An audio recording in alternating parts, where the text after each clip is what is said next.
قرآن پاک کی یہ جو آیت ہے انما یرید اللہ لیذھب عنکم الرجس اہل البیت ویطہرکم تطہیرا، اس کے بارے میں پیر میلی شاہ صاحب کی یہ کتاب ہے، تو اس کے اندر آپ یہ فرماتے ہیں، صفحہ نمبر 54 ہے، آپ فرماتے ہیں کہ آیت تطہیر جو ہے اس سے مراد کیا ہے؟ علماء کے 5 قول لکھے ہیں کہ اس سے مراد کیا ہے، کون لوگ ہیں، اہل بیت کون ہیں، آیت تطہیر کے مصداق کون ہیں۔ 5واں قول کیا ہے؟ فرماتے ہیں یہ قول اولا ہے، یعنی سب سے بہتر ہے۔ سب سے بہترین قول کیا ہے؟ وہ یہ ہے کہ اہل بیت سے مراد سب تعلق دار ہیں۔ بولیے سبحان اللہ۔ کہ اہل بیت سے مراد سب تعلق دار ہیں، ازواج مطہرات، اولاد، خدام، وہ حضور کے خادم خدام کہ جن کو رسول اللہ سے خاص تعلق حاصل تھا، فرمایا وہ بھی اہل بیت میں۔ کیوں؟ رسول اللہ نے خود فرمایا سلمان منا اہل البیت، کہ سلمان جو ہے وہ بھی ہمارا اہل بیت ہے، اہل بیت میں سے۔ تو سب سے بہترین جو بات ہے اس آیت کے بارے میں انما یرید اللہ لیذھب عنکم الرجس اہل البیت ویطہرکم تطہیرا، فرماتے ہیں اس سے مراد سب تعلق دار ہے، یعنی حضور کا سارا گھرانہ بنو ہاشم بھی اس میں داخل ہے، حضور کی اولاد بھی اس میں داخل ہے، حضور کی ازواج بھی اس میں داخل ہے، اور حضور کے گھر میں جنہیں رہنے کا یہ شرف حاصل ہوا، حضور کے نوکر نوکرانیاں وہ سب اہل بیت ہیں، حضور کے گھر والے سب کو اللہ تعالیٰ نے یہ طہارت عطا فرمائی۔ اب دوسری بات یہ ہے، فرماتے ہیں دوسرا قابل غور امر ہے، وہ یہ ہے کہ اس کا معنی اہل سنت کے نزدیک کیا ہے کہ اللہ نے یہ جو فرمایا کہ تمہیں پاک کرنا چاہتا ہے، خوب ستھرا کرنا چاہتا ہے، ہر گندگی ہر ناپاکی کو تم سے دور کرنا چاہتا ہے۔ اب ہمارے نزدیک سب سے اعلیٰ نبیوں کے بعد کس کی ذات ہے؟ بولیے ابو بکر صدیق۔ کس کی ذات ہے؟ ابو بکر صدیق۔ اور ابو بکر صدیق کے بارے میں رب نے کیا فرمایا؟ وَسَيُجَنَّبُهَا الْأَتْقَى، فرمایا جو بڑا متقی ہے اسے آن قریب ہم دوزخ سے دور رکھیں گے۔ بڑا متقی، بڑا پرہیزگار، ابو بکر سب سے بڑے پرہیزگار ہیں، اس کے باوجود ہم انہیں معصوم نہیں کہتے، معصوم پھر بھی نہیں کہتے۔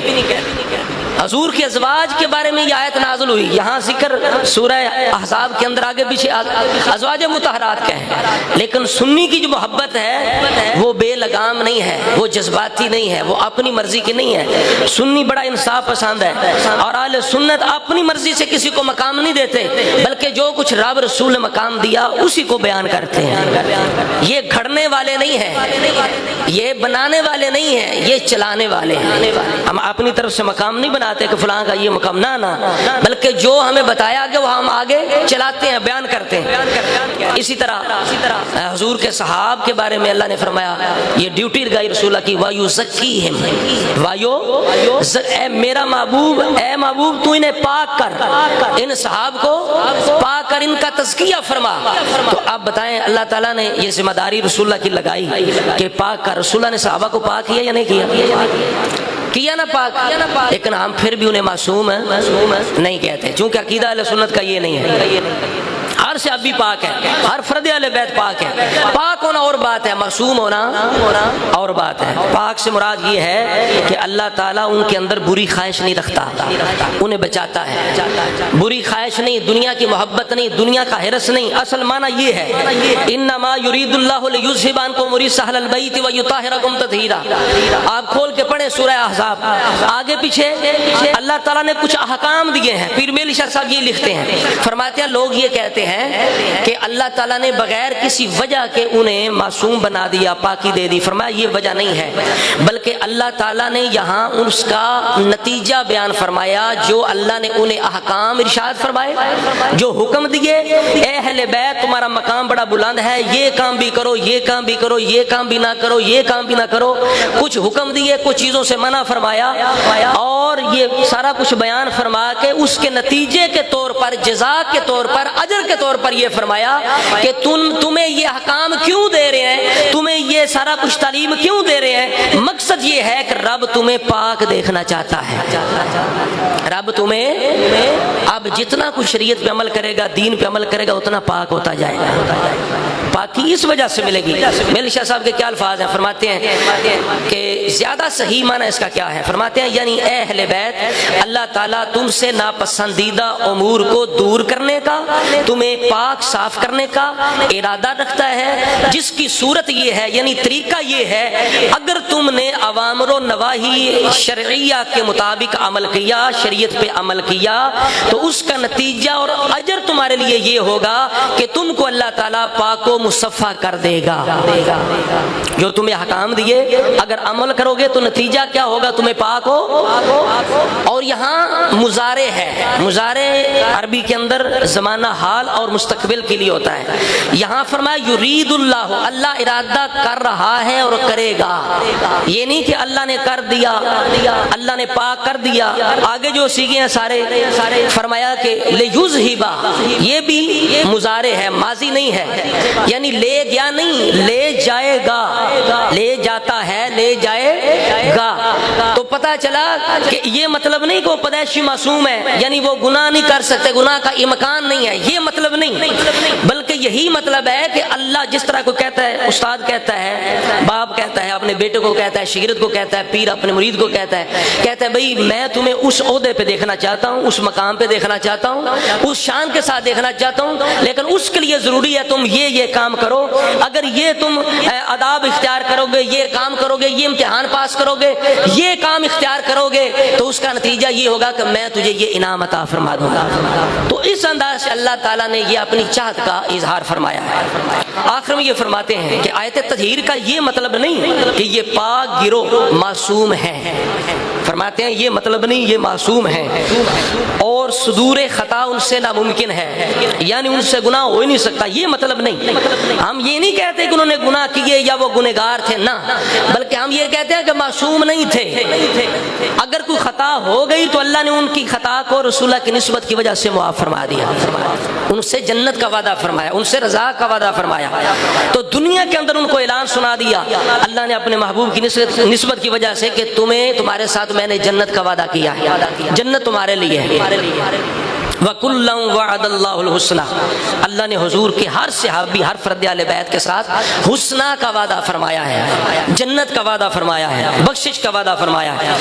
ورنہ یہی انداز جو یہاں اہل بیت کے بارے میں فرمایا، یہی انداز سورہ مائدہ آیت نمبر 6 کے اندر اللہ تعالیٰ فرماتا ہے صحابہ کے بارے میں، مَا يُرِيدُ اللَّهُ لِيَجْعَلَ عَلَيْكُم مِّنْ حَرْجٍ، اللہ تعالیٰ تم پر تنگی کا ارادہ نہیں فرماتا، اللہ تم پر تنگی کا ارادہ نہیں فرماتا، لیکن یرید لیطہرکم، بلکہ اللہ کا ارادہ یہ ہے کہ تمہیں پاک کر دے، اللہ کا ارادہ یہ ہے تمہیں پاک کر دے، ولیتم نعمتہ، اور تم پر اپنی نعمت کو مکمل کر دے، تم پر اپنی نعمت کو مکمل کر دے، کیوں؟ لعلکم تشکرون، تاکہ تم شکر گزار بن جاؤ، تم شکر گزاری کرو۔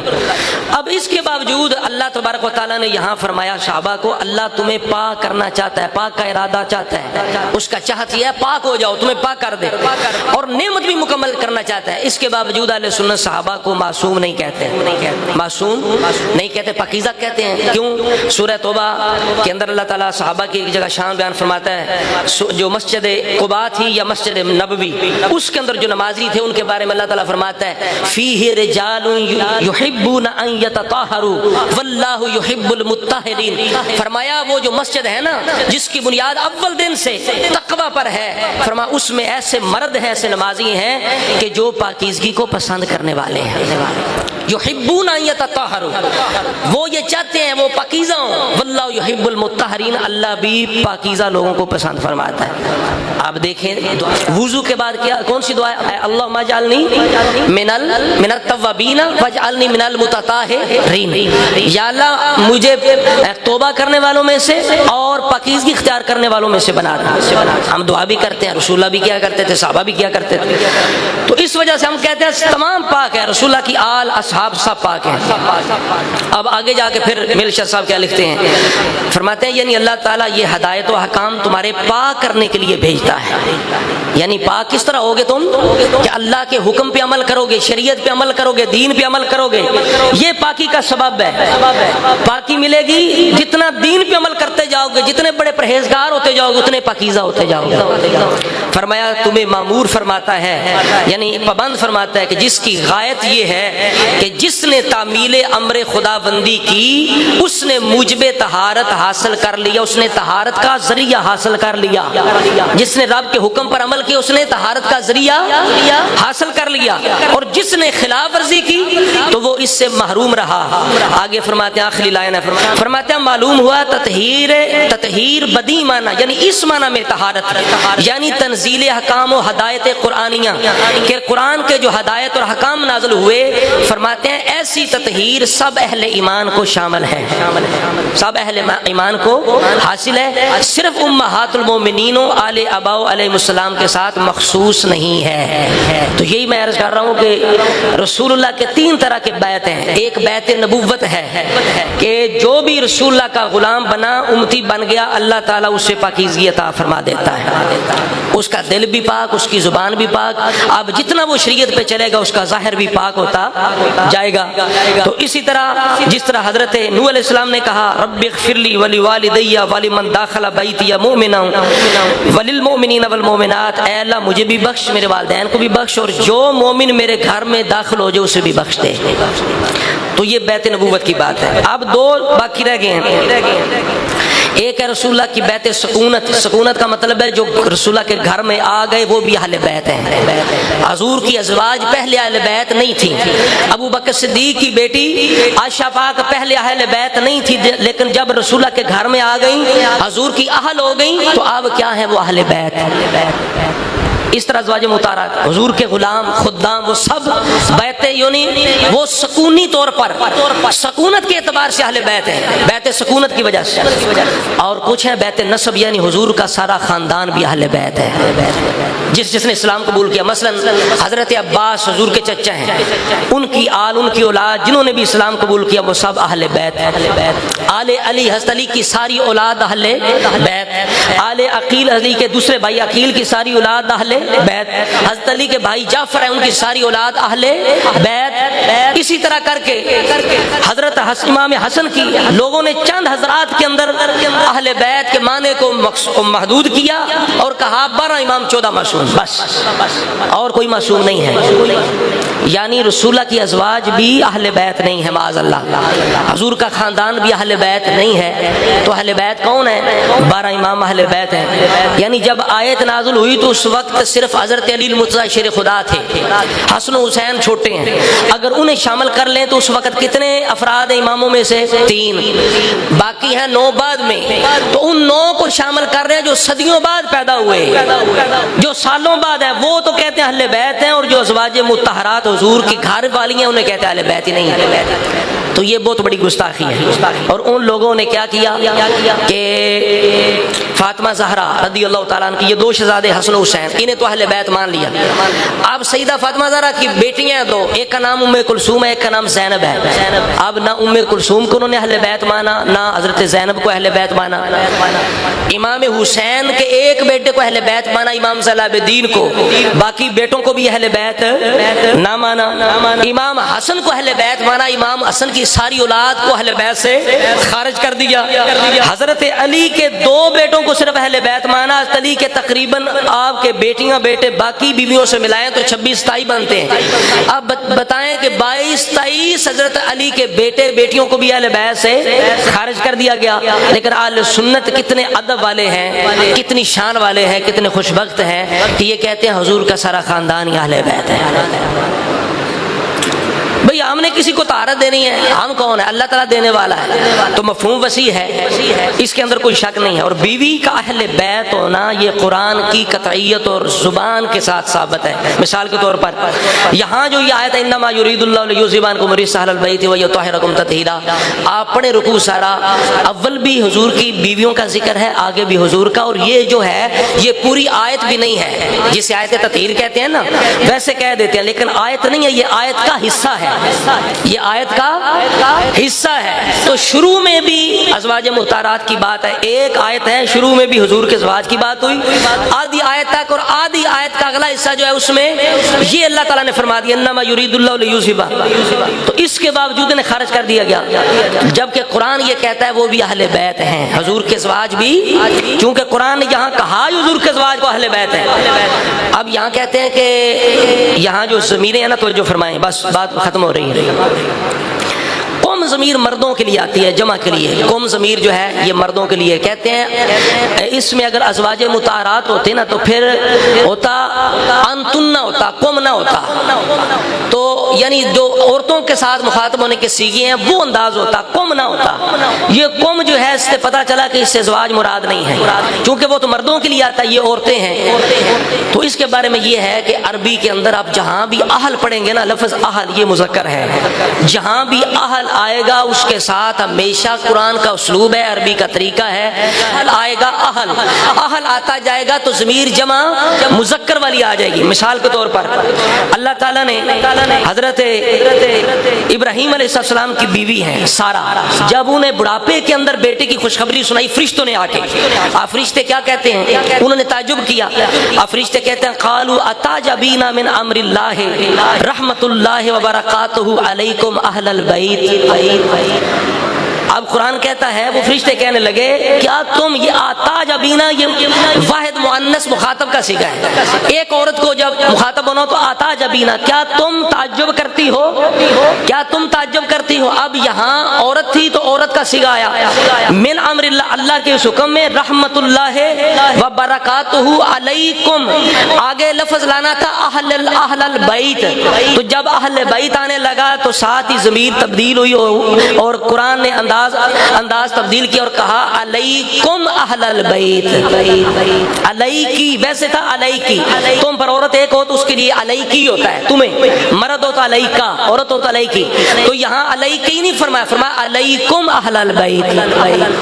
اور یہاں صرف تمام مفسرین فرماتے ہیں صرف انہوں نے کس کو مخاطب ہو کے فرمایا؟ حضرت سارہ کو، بولو حضرت سارہ کو۔ اب ایک اور آیت دیکھیں، جب حضرت موسیٰ علیہ السلام فرعون کے دربار میں گئے نا، وہ دودھ نہیں پی رہے تھے، تو آپ کی وہاں بہن ہے حضرت موسیٰ علیہ السلام کی، اب وہ کیا کہتی ہیں؟ وہ کہتی ہیں فقالت، وہ کہنے لگی هل ادلکم علی اہل البیت، کیا میں تمہیں ایسی عورت کا بتاؤں، ایسی عورت کی رہنمائی کروں؟ یہاں بھی اہل بیت آیا، یکفلونہ، جو اس کی کفالت کریں، اس کو دودھ پلائیں، لکم وہم لہ ناصحون، اور اس کے لیے وہ یعنی نصیحت کرنے والی ہوں، خیر خواہی کرنے والی ہوں۔ تو یہاں بھی حضرت موسیٰ کی والدہ کی جب بات آئی تو قرآن نے کیا کہا؟ اہل البیت، بولیے کیا کہا؟ اہل البیت کہا، انداز بدل گیا قرآن کا، اہل البیت کہا۔ تین آیتیں ہیں جو میں نے پیش کی ہیں، ایک آیت وہ جو پیش کی تھی سورہ احزاب کی، دوسری آیت سورہ ہود کی، اور تیسری آیت اسی طرح میں نے پیش کی سورہ طٰہٰ کی۔ تین آیتوں کے اندر اہل بیت کس کے لیے لفظ آیا؟ بولیے عورت کے لیے، خواتین کے لیے۔ اب حدیث مبارکہ سنیں، ایک دو بات ختم کرتے ہیں۔ یہ بخاری شریف کی حدیث پاک ہے، جب حضرت عائشہ پاک پہ الزام لگانا، رسول اللہ کیا فرمانے لگے؟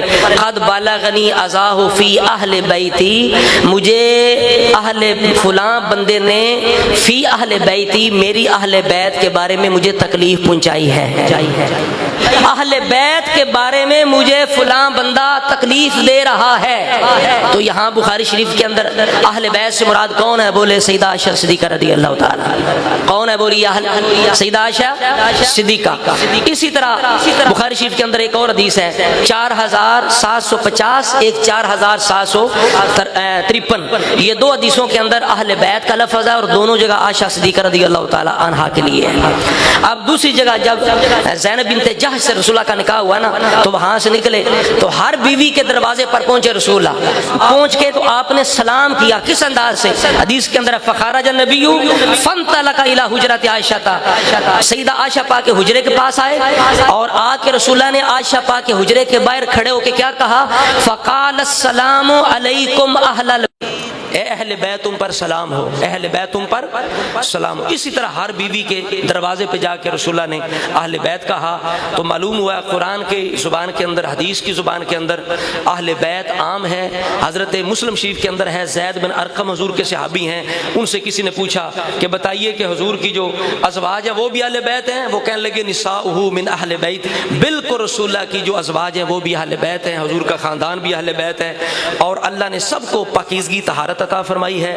حضور کی آل بھی پاک ہے، اصحاب بھی پاک ہیں، اور حضور کا ہر امتی رسول اللہ کے صدقے میں پاک ہے۔